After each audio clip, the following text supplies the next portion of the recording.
Hello everyone and welcome to my channel. To be honest, I was trying to do this last night and I was having a lot of difficulty. Things kept coming up and it was 1 o'clock in the morning and I said screw it, I gotta get some sleep.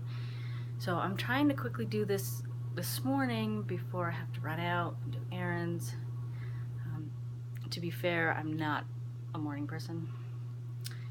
I don't think I've done any videos in the morning for that reason, but I wanted to get this up. But coffee definitely helps. If you're anything like me, you can't even get your day started if you don't have coffee. So let's just get into this. This is going to be a fantasy recommendation video. Now I've noticed on the year I've been on BookTube, there are a lot of videos about fantasy books, fantasy authors, series, which is great because that's definitely my favorite genre. It's the one that I have the most books. I read the most books out of that. But, and there is a but, I've noticed that there are a lot of videos about the same book or the same author. And not that there's anything wrong with that. I mean, a lot of these books are great. I've enjoyed them. I've found some new books and new authors through BookTube. But I just can't help but think, like, where's the love for all these other amazing authors that are out there, that have been out there maybe for a long time, and I'm just not seeing them being talked about. You know, I've been reading science fiction and fantasy, those type of books, since I was a kid, and there's so much out there. I mean, yes, new books get put out constantly. You're trying to keep up with them. It's really hard because there's so much great stuff out there. But that doesn't mean that maybe you should neglect all these authors that came before. They might have published years ago or even decades ago, but their works are still relevant and enjoyable. So if I can get some people looking at some different books and maybe picking up something that they wouldn't have before and really liking it, then that's what BookTube is about, right? So the first author I wanted to talk about, he is the author who actually got me into fantasy. When I was 12 years old, I was reading above my grade level, so I wasn't into kids' books anymore. I started looking more at adult books because when I was a kid, they really didn't have YA. There was not a good selection of young adult books. We had Sweet Valley High, and Babysitter Club, and some good ones like R.L. Stine and Christopher Pike. I like those, but I was really reaching more for adult books and trying to find stuff that was not too adult for me at that precocious age. I did a little bit read stuff that probably shouldn't have, but I was really into fantasy movies like The Dark Crystal, Labyrinth, Legend, things like that. And so I started looking at my library for fantasy books, and I came across Piers Anthony. This book, A Spell for a Chameleon. If you know anything about Piers Anthony, he's a very prolific author. He's been writing since the 60s. This book was actually published the year I was born, 1977, which is kind of cool. But he has written so many books, so many series. I have read most of them. I've loved them all.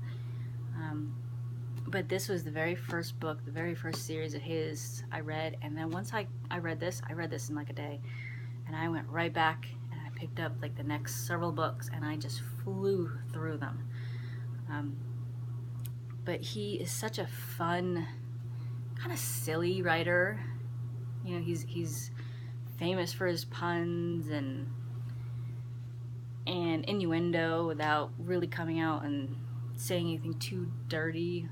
So it's for the most part, it's kind of PG. It's good for kids too. But this takes place in a magical world called Xanth. everybody is born with a talent or a magical ability, a spell that they can do, that they learn as they get older. And it's filled with, magical creatures, dragons, and ogres, and centaurs, and unicorns, and I was so into that when I was a little kid. Still like it, but I mean, if you're into that type of fantasy, I would definitely recommend reading these books, or at least trying them. Okay. And the next author I chose was Kelly Armstrong. She is an urban fantasy author. This is actually a second book in her Women of the Otherworld series, which is the one that she's probably most known for. Really great series. They all have female protagonists, and they all have different ones.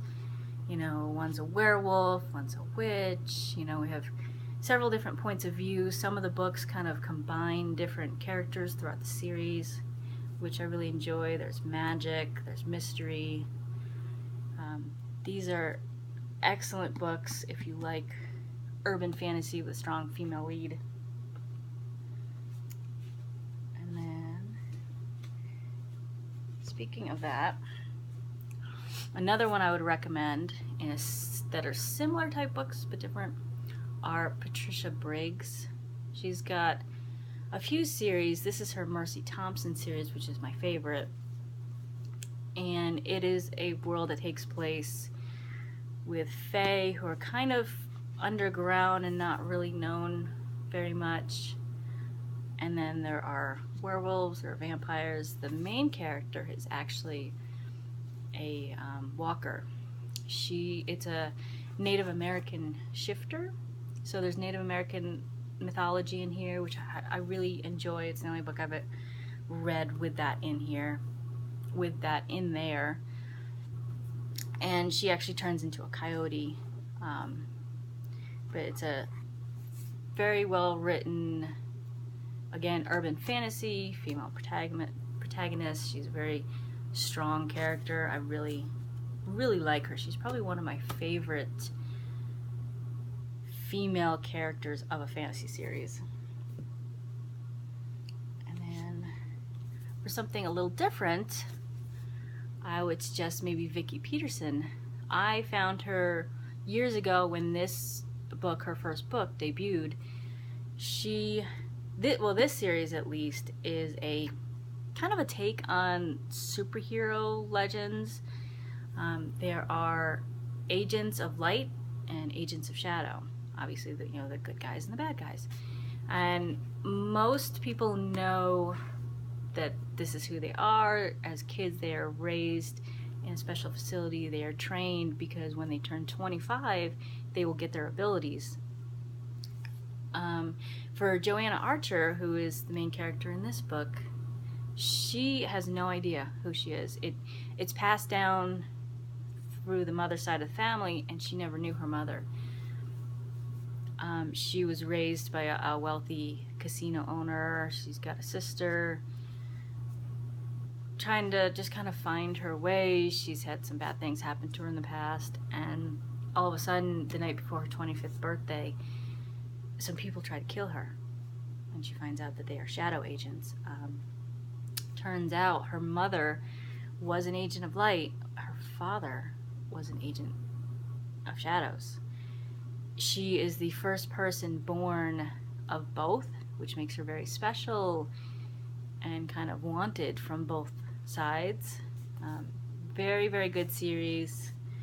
I would recommend it if you like superheroes, comics, stuff like that. They actually have an interesting take on comic book heroes in here, and actual comics take a role, and I don't want to give anything away, so I'm not going to talk about that. But very cool, very strong voice, especially for a debut book, I think.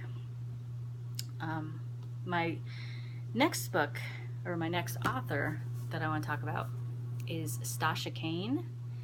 I don't know a lot of people that know her, even that read urban fantasy. She's got a bunch of books. This series is, I can't don't know what this series is called. I think it's the Downside Ghosts series.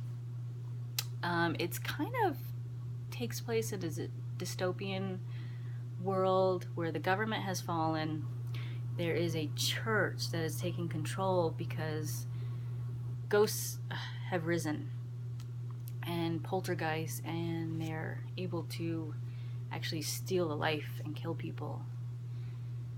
And so they have created kind of an organization of people with magical abilities, like the main character in this, Chess Putman.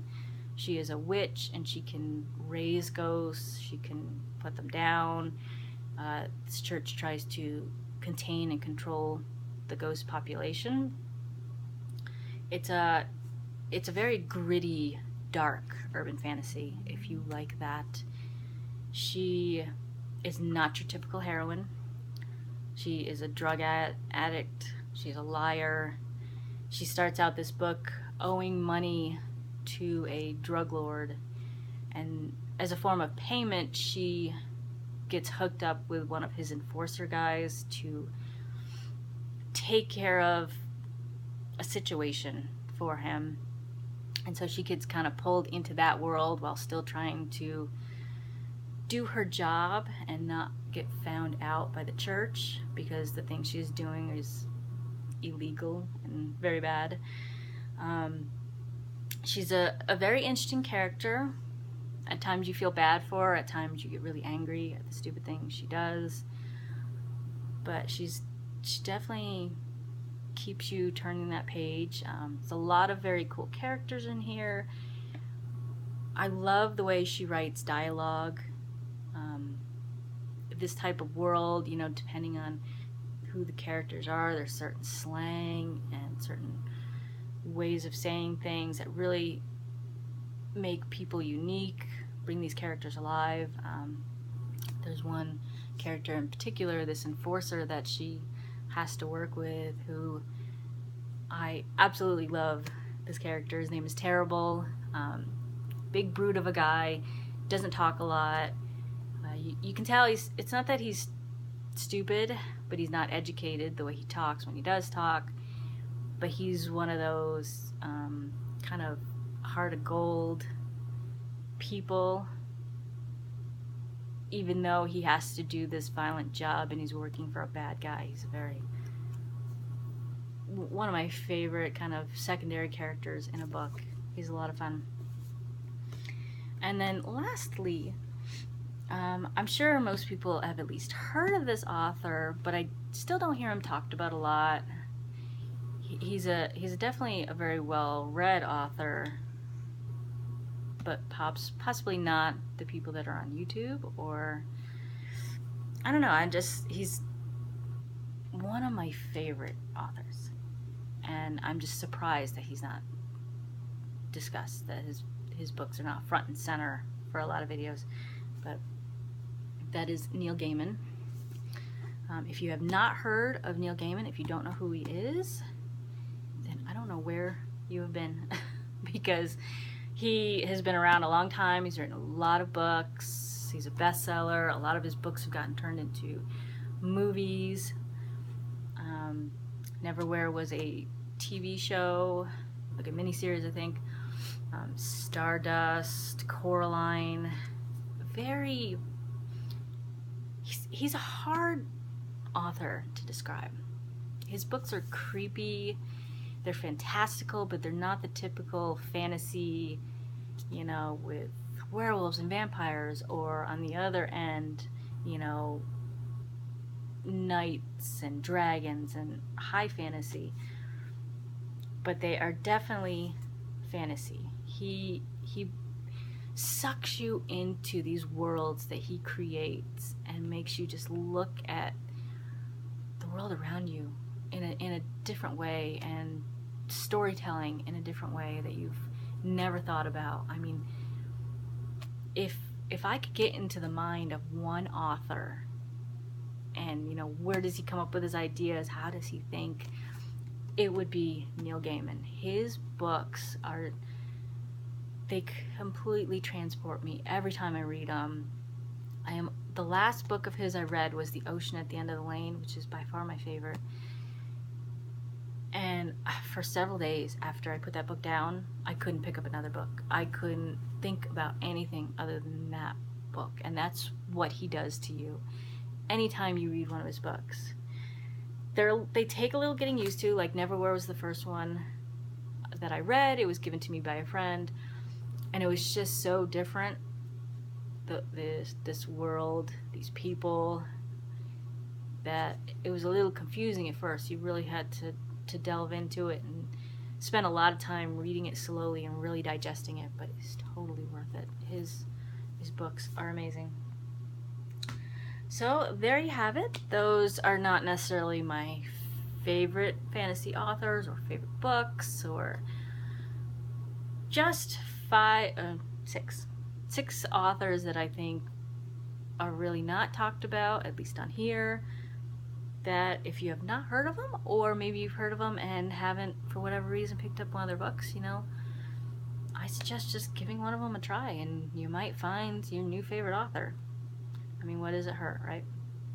Okay, gonna wrap this up. I got stuff to do, and I will see you in my next video. Bye.